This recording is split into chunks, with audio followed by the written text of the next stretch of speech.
Olá, pessoal. Nessa videoaula, nós vamos tratar sobre a expansão econômica dos Estados Unidos no início do século XX, de maneira especial no pós-Primeira Guerra.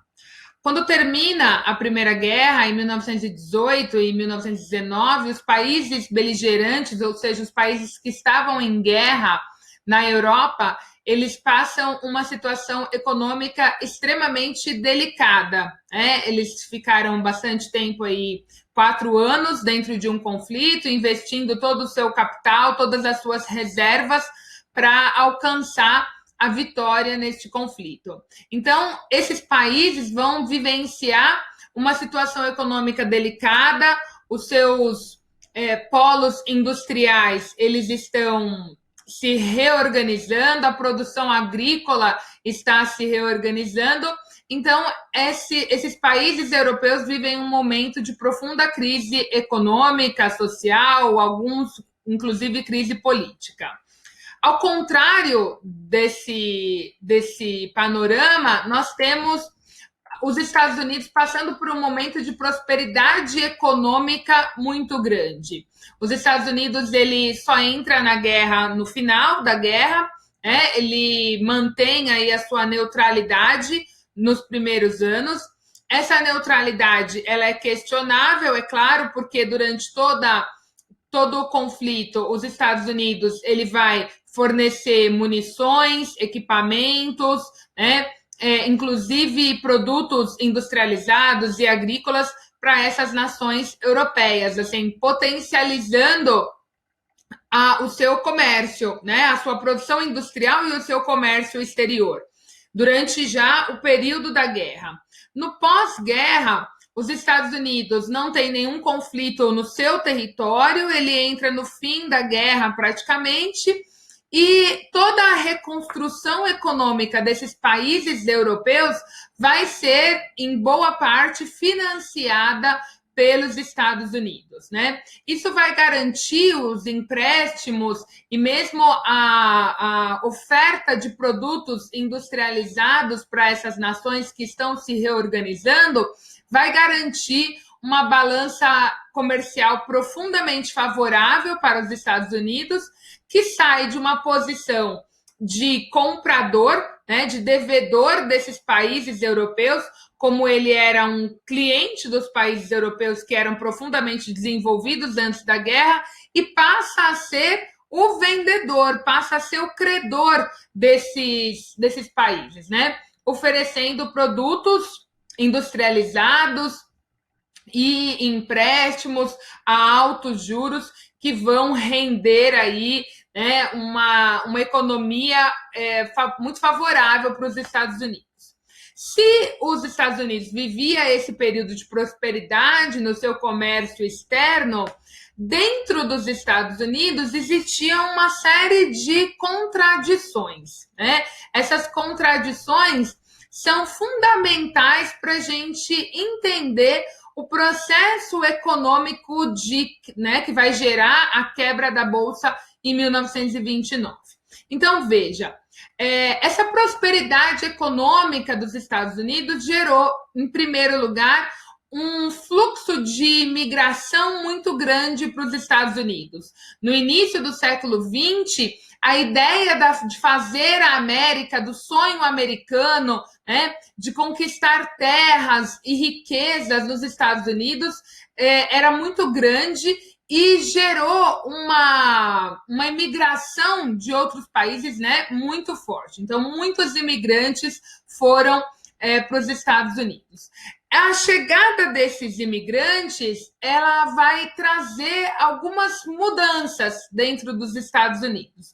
Uma delas, uma dessas consequências é a profunda intolerância. Então, no século XIX, a gente tinha, por exemplo, o movimento da Ku Klux Klan, que surge lá no fim, depois da Guerra de Secessão, e a Ku Klux Klan ela vai ressurgir no início do século XX muito forte, agora não apenas perseguindo os afro-americanos, mas perseguindo também esses imigrantes, os judeus, comunistas, né? Então, vai existir um clima de intolerância muito forte. Nessa época também, os Estados Unidos aprovam uma lei chamada Lei Seca. A Lei Seca proibia todo tipo de produção e de consumo de bebidas alcoólicas nos Estados Unidos. Infelizmente, a lei não vai ser cumprida, né? E isso vai permitir, não, mas vai gerar uma profunda onda de corrupção e de contrabando, porque essa lei não vai ser respeitada, né?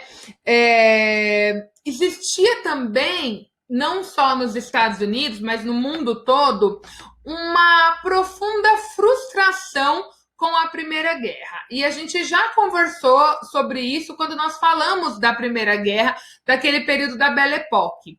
As pessoas acreditavam, no início do século XX, elas tinham um profundo sentimento de otimismo. Elas acreditavam que o ser humano era capaz de fazer muitas coisas e o pensamento racional dominava, né, a ideia, dominava o pensamento, as leituras de mundo, porque eles acreditavam que o ser humano era capaz de fazer muitas coisas boas e um desenvolvimento científico muito grande.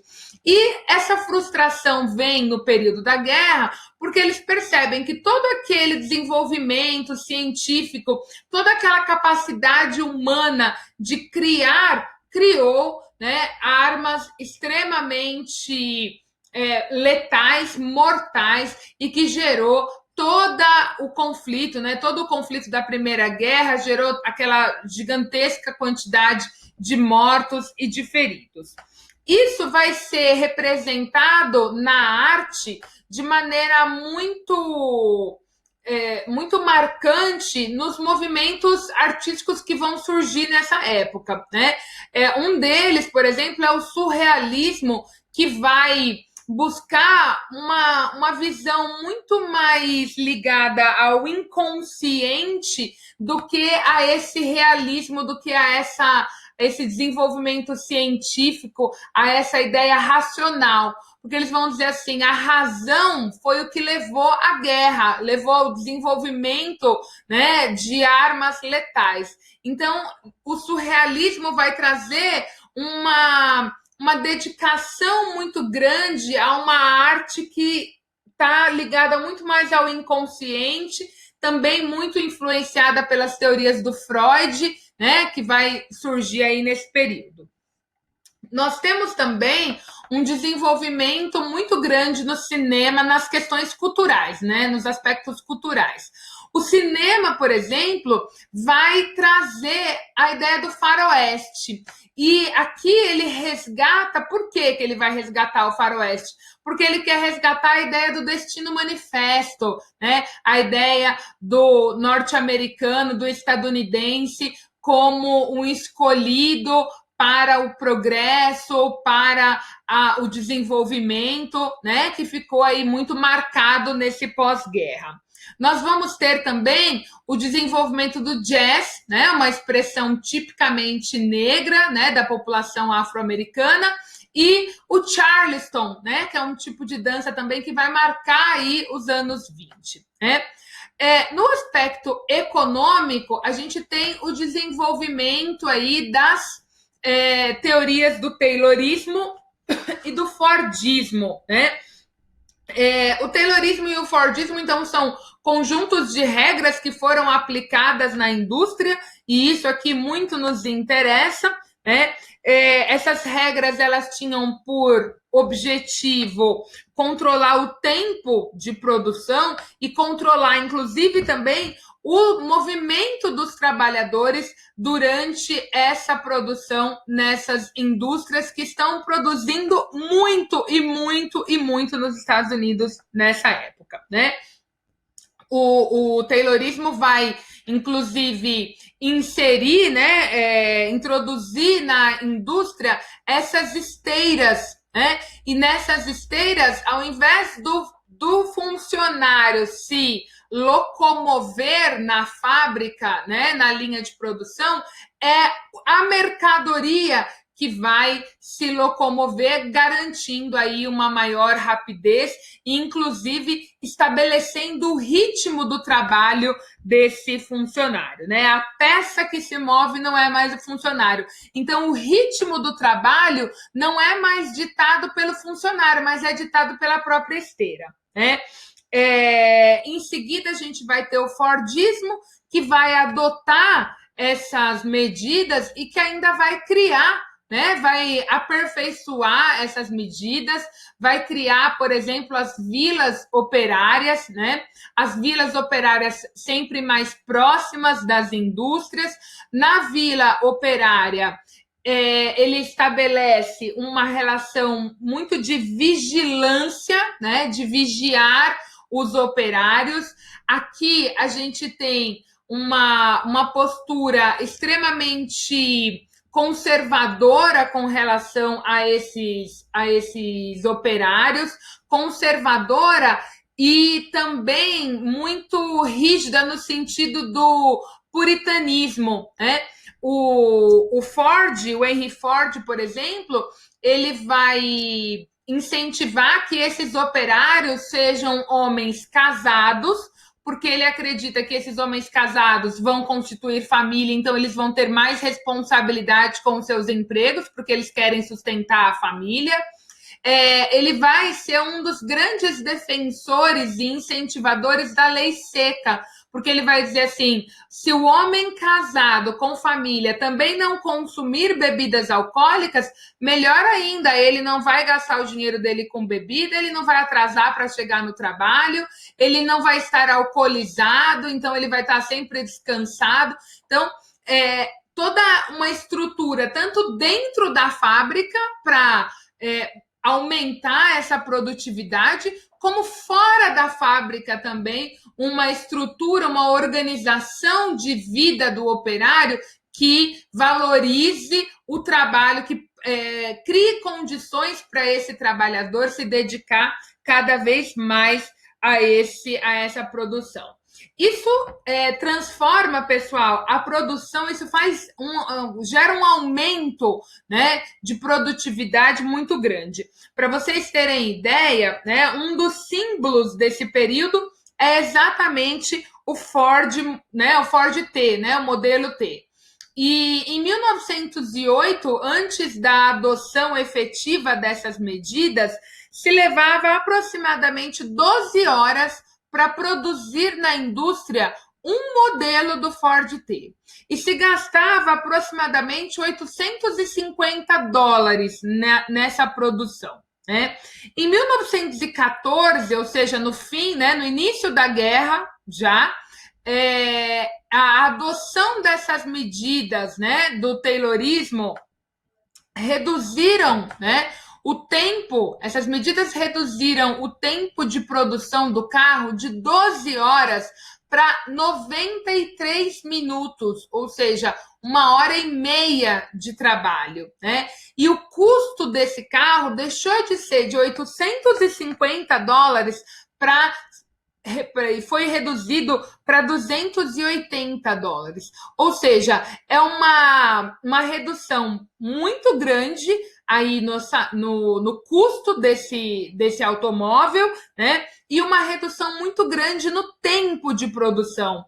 Isso acaba, é lógico, gerando um aumento na produção muito grande e reduzindo o custo de trabalho, o lucro desse carro é ainda maior, né? Até aqui tudo lindo, tá tudo ótimo, esse contexto todo tá fantástico, né? É um período de desenvolvimento muito grande para os Estados Unidos, de uma grande prosperidade, e que vai ser, inclusive, criado o American Way of Life, né? É um modo de vida americano, né? Aquela cena que a gente tem da mulher americana que está, né, limpando a casa com um aspirador na mão, ouvindo rádio, né, toda arrumada, ela tá, né, bem vestida, tá com o cabelo penteado, de batom. Por quê? Porque ela tem todo o desenvolvimento científico a favor dela, né? Ela tira pó com um eletrônico, ela limpa, né? Ela tem a geladeira, ou seja, esse desenvolvimento científico vai ser aplicado na indústria de bens de consumo, né? E a partir daí se estabelece nos Estados Unidos, e esse modo vai ser exportado para todas as outras nações, que é o padrão de consumo norte-americano, né? Você não tem que conservar nada, você não tem que consertar nada, você tem que consumir, consumir, consumir. E por que você tem que consumir? Porque a redução no tempo de produção e no custo da produção que a gente tem aqui, que eu dei como exemplo, o automóvel, você vai ter em todos os produtos. Então, você vai ter lá, por exemplo, agora um liquidificador que ele elimina um trabalho danado de você bater algo na mão e ele custa muito pouco porque ele é feito dentro desse sistema altamente rentável, né, na indústria. Bom, a gente tem, então, um aumento de produtividade muito grande. A gente tem uma taxa de desemprego muito pequena. O desemprego nessa época nos Estados Unidos não chega a 4%, quando na Europa você tinha países, né, no pós-guerra aí com 18% a taxa de desemprego. Então, quanto mais indústrias surgem, mais emprego vai ter para a população. A produção cresce demais, mas não existe uma distribuição de renda dentro dos Estados Unidos que seja equilibrada, que esteja à altura do aumento de produtividade e do aumento de riquezas, tá? Esses salários não aumentam. A população que já está trabalhando não tem aumento de salário, e quem começa a trabalhar nessas empresas também, nessas indústrias, também entra com salários muito baixos. Então, a riqueza produzida pelos Estados Unidos, ela está concentrada nas mãos de um pequeno grupo, tá? Qual é o problema disso, né? O problema é que a economia dos Estados Unidos é uma economia capitalista. E a economia do capitalismo, para ele se manter, o que é necessário? É necessário consumir. Mas se o funcionário, se o trabalhador trabalha muito, mas a capacidade de consumir dele é pequena, então, daqui a pouco a gente vai ter um problema, né? Os lucros que essas indústrias têm, eles também não são reinvestidos na própria empresa, na própria indústria. Pelo contrário, eles são investidos aonde, pessoal? Eles são disponibilizados em crédito fácil, empréstimo. Tem muito dinheiro concentrado nas mãos das pessoas, né, nas mãos de um pequeno grupo de burgueses, e esses burgueses vão fazer o quê? Eles vão disponibilizar esse dinheiro para empréstimo popular. E para que as pessoas querem empréstimo? Porque elas querem investir na bolsa. Nessa época, acontece um boom nos Estados Unidos de investimentos na bolsa de valores. E por que as pessoas investem na bolsa de valores? Porque as indústrias, elas estão produzindo muito. E elas não estão produzindo, vale aqui a gente fazer, né, já fazer essa explicação muito clara, elas não estão produzindo apenas para o consumo interno, tá? Existe consumo interno? Existe. Os Estados Unidos, ele desenvolve esse American Way of Life de consumir, consumir, consumir? Sim, mas ele produz muito mais do que o mercado interno dele é suficiente, é capaz de consumir. Por quê? Porque ele está produzindo para a Inglaterra, ele está produzindo para a França, ele está produzindo para a Alemanha, ele está produzindo para os países europeus que estão quebrados por conta da guerra e que não reativaram ainda a sua indústria. Então, ele vai comprar de quem? Vai comprar dos Estados Unidos. Né? Vai comprar dos Estados Unidos, porque os Estados Unidos já emprestou dinheiro, já está ajudando, então vende o produto também. Então, essa indústria ela tem um mercado externo tão grande quanto ela tem um mercado interno. Ela está produzindo para o Brasil, ela está produzindo para a América Latina, que está comprando essa ideia do consumo, que está comprando esse modo de vida americano estabelecido para os Estados Unidos. Né? Então, essas indústrias, elas estão produzindo muito porque elas estão vendendo muito. E se elas estão vendendo muito e lucrando muito, o valor das ações dessas indústrias, ele está subindo na Bolsa de Valores. Por quê? Porque a Bolsa de Valores trabalha com especulação. Né? Então, olha só, a empresa ela vale muito hoje porque ela está ganhando muito. Então, você tem uma grande quantidade de pedidos para o mês que vem, então o valor das suas ações, imagina-se que você vai ganhar tanto quanto você ganhou esse mês. Então, o valor das suas ações, ele continua no alto, ele continua subindo, né?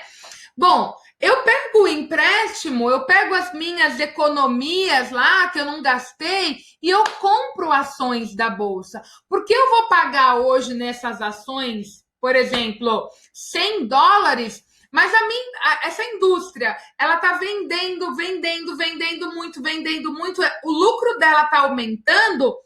A ação que eu paguei hoje, $100, daqui 2 meses ela está valendo $500. Poxa, eu tive um ganho então de $400. O que eu faço? Desses 400, eu tiro 200, pago meu empréstimo, eu ainda tive um lucro de 200.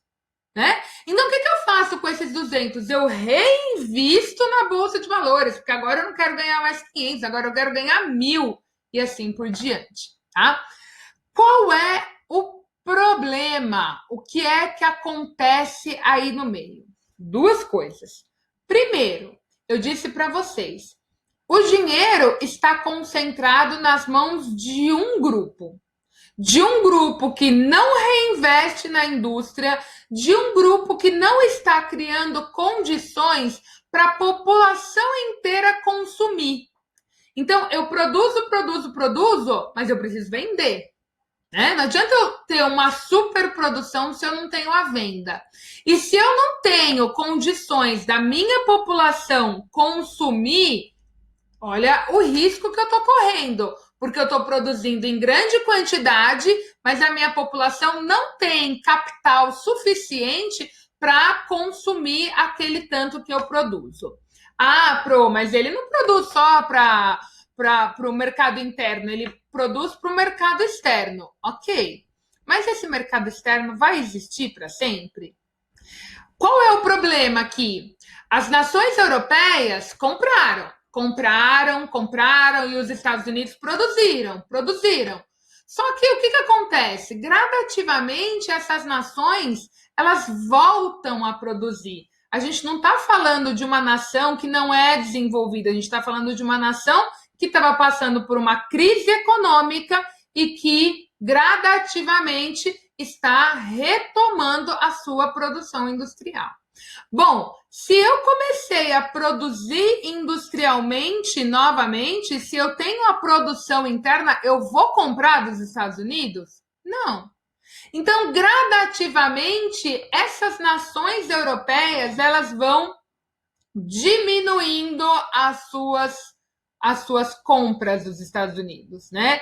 Elas vão diminuindo, elas voltam a produzir e elas vão, né, tendo uma queda inicialmente muito sutil, né, na compra desses produtos. Mas as indústrias, elas querem continuar investindo, porque elas acham, não, hoje comprou um pouquinho menos, mas amanhã vai voltar. E elas continuam nessa superprodução. Mas, como a gente disse, produzir, existe uma superprodução, mas eu preciso ter uma venda. Eu preciso ter não adianta só eu produzir, eu preciso produzir e eu preciso vender.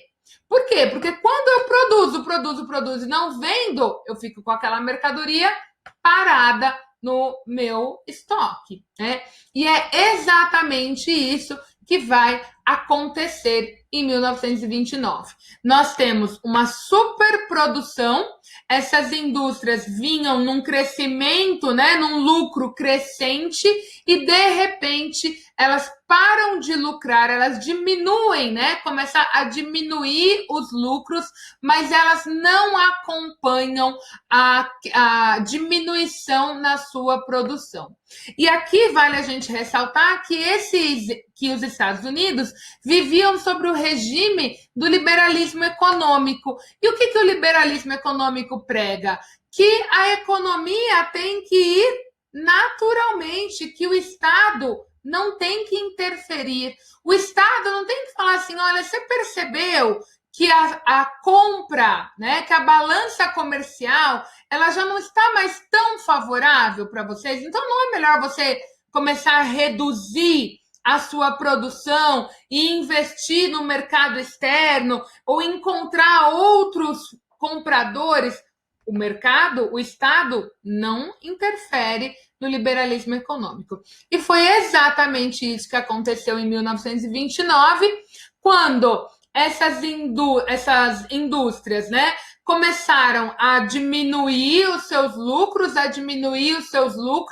aquelas ações que tinham um valor muito grande começaram a reduzir. O que as pessoas que investiram, começaram a perceber? Que elas estavam deixando de ganhar. E aí, o que o acionista, o que o investidor vai fazer? Bom, se a minha ação está deixando de valorizar, eu vou vender. Eu vou vender porque daqui a pouco a minha ação não vai valer aquilo que eu paguei nela.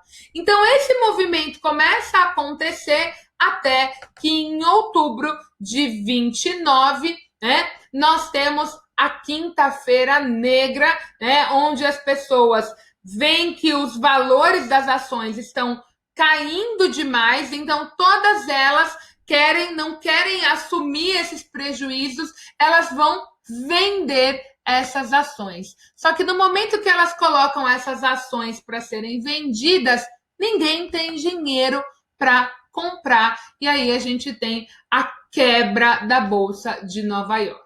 Veja, a quebra da Bolsa de Nova York é um movimento em cascata, A Bolsa de Valores quebra, as pessoas investiram muito dinheiro, fizeram empréstimos e tudo mais. Os bancos, as pessoas correm, quando elas não conseguem vender as suas ações, as pessoas correm, vão sacar o dinheiro do banco, o banco que também trabalha com o dinheiro, com a especulação, com o dinheiro das pessoas, não tem, inclusive, dinheiro suficiente para pagar esses saques, e aí começam a declarar falência. O banco, a bolsa quebra, o banco declara falência, o banco vai cobrar a empresa do empréstimo, a empresa não tem como pagar, a empresa declara falência, o funcionário manda o operário embora, o operário não tem dinheiro para pagar o operário não tem dinheiro para pagar o empréstimo que ele fez no banco para investir na bolsa, e o fato é que todo mundo declara falência, tá? Então, em outubro de 29, a gente tem o crash da bolsa, que é a quebra da Bolsa de Nova York e um movimento em cascata aí com a falência de inúmeras indústrias, com a falência de inúmeros bancos, e a população que tinha vivido anos de profunda prosperidade vai se organizar em grandes filas para pegar e entrar na fila da sopa, né? Porque você tem grandes burgueses reduzidos ali à profunda miséria, à profunda pobreza. Tudo bem, pessoal? Na nossa próxima videoaula, a gente vai falar das consequências dessa quebra da Bolsa de Valores. Eu espero que vocês tenham compreendido esse conteúdo. Esse conteúdo é fundamental para a gente entender como a Bolsa de Valores vai se desdobrar, como a quebra da Bolsa de Valores vai se desdobrar numa segunda crise econômica que vai atingir todos os países da Europa, todos não, mas a maior parte deles, e o desdobramento dessa crise vai colaborar muito para o surgimento dos regimes totalitários que vão dar origem aí à Segunda Guerra Mundial. Se você gostou dessa videoaula, deixa seu like. Se você não é inscrito do canal, se inscreve, ativa o sininho, deixa o seu comentário para que a gente possa fazer outros conteúdos como esse. Até lá!